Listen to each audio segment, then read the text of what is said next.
Hi friends and families, welcome to Cinema Pichodi channel. Don't forget to like and subscribe. అబ్బే పెద్ద లాభం లేదండి. ఇంకా తగలబెట్టండి సార్ నిరంజన్ గారు. రివ్యూ ఛానల్లో రివ్యూలు పెట్టాలంటే కొంచెం చాలా ఏదోలా ఉందండి.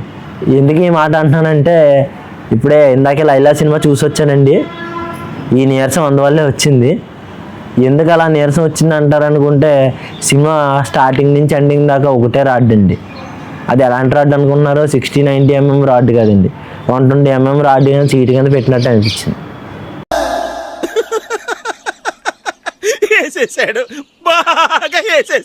చెప్పడానికి మాటలు రావట్లేదండి. ఎక్స్పెక్టేషన్గా గ్రాఫ్ సినిమా చేసి కొద్ది గ్రాఫ్ తగ్గుతూనే ఉందండి, పెరగట్లేదు.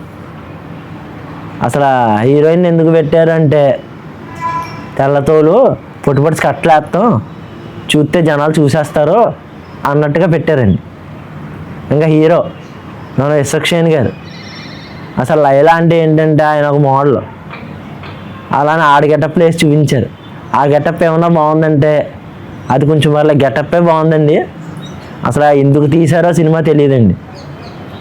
ఇది డిజాస్టర్ కన్నా డిజాస్టర్గా ఉందండి. ఇది దీనికి అసలు జీరో రివ్యూ, అసలు రివ్యూ అవసరం లేదు. చాలామంది 2-3 రోజుల నుంచి ట్విట్టర్లో ట్రెండ్ అవుతుంది బాయ్కాట్ లైలా అని. ఎవడో బాయ్కాట్ చేయవసరం లేదండి.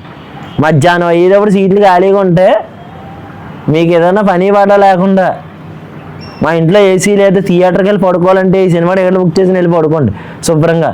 3 గంటలు ఏసీ వేస్తారు, 3 గంటలు శుభ్రంగా పడుకోవచ్చు. ఇంకా అంతకు మించి ఇంకేం లేదండి. సినిమా చూసి రివ్యూ చెప్పాల్సిన ఏం లేదు. సినిమాలో ఏముందిరా అంటే 0 అండి. విశ్వక్షేణ్ ఏం చేస్తున్నారండి మీరు అసలు? ఆ స్టోరీ సెలక్షన్ ఏంటండి? ఆ డైరెక్టర్ ఎవరో తెలీదు, ఏంటో తెలీదు, ఎందుకు తీస్తున్నారో తెలియదు. ఆ డైరెక్టర్ ఎందుకు సినిమా తీస్తున్నారో తెలీదు. ఏదో ఉంది మన విశ్వక్షేణ్ పెట్టాం అలా ఇలా అని చెప్పి లేడీ గడ్డ పెట్టి తీసేద్దాం, ఆడేద్దాం, డబ్బులు వచ్చేస్తాయి అనుకున్నారేమో. ప్రొడ్యూసర్ గారు సావు గారికి ఒక విషయం చెప్పాలనుకుంటున్నానండి. మీ దగ్గర డబ్బులు ఉంటే, కొత్త న్యూ టాలెంటెడ్ పీపుల్స్ ఎవరైనా ఉంటే వాళ్ళని ఎంకరేజ్ చేసి సినిమాలు తీయండి.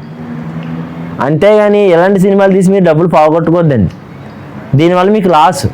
కొత్త వాళ్ళని పెట్టి తీశారనుకో మీకు డబ్బులు వస్తాయి, తక్కువలో డబ్బులు అయిపోతాయి, ఇంత అవ్వండి.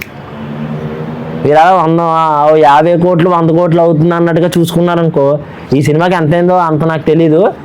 కానీ ఒక 50-100 కోట్లు ఈ బడ్జెట్లో పెట్టుకుని ఎత్తా ఉంటే సినిమాలు ఆడవండి. మనం ఆల్రెడీ సంక్రాంతిలో వచ్చిన గేమ్ చేంజర్కి చూసి 500 కోట్లు అన్నారు, ఏమీ లేదు. ఇంకా కమింగ్ టు ద సినిమాకి వస్తే సినిమా నాకు పెద్ద ఏం అనిపించలేదండి. రాడ్ అని చెప్పాను కదా. అసలు లియో జేమ్స్ గారు మెకానిక్ రాకీకి ఇచ్చారు. ఆ తర్వాత మెకానిక్ రాకీకి కూడా కొంచెం అటు ఇటుగా సాంగ్స్ బాగానే ఉంటాయి. మరీ తీసి పాడేయలేం, పర్లేదు వినొచ్చు. కానీ లైలా ఒక్క సాంగ్ కూడా విన్నాక లేదండి. ఆయన అడిగితే కొడతాను లేదో కొట్టాం టిపి అన్నట్టు ఇచ్చినట్టుంది. మనసు పెట్టి చెయ్యండి సార్. ఇంకా సినిమాకి రేటింగ్ ఇవ్వాలి కదండి. నా నుంచి సినిమాకి రేటింగ్ ఎంత అంటే రెడ్, బ్లూ, గ్రీన్ అని చెప్పాను కదండి మీకు. రెడ్ అంటే 5 to 6, బ్లూ అంటే 6 to 7, 8 to 9 అబోవ్ అంటే గ్రీన్. ఇప్పుడు నేను రేటింగ్ ఇస్తాను. రేటింగ్ కన్నా ముందు మీకు ఒక విషయం చెప్పాలండి.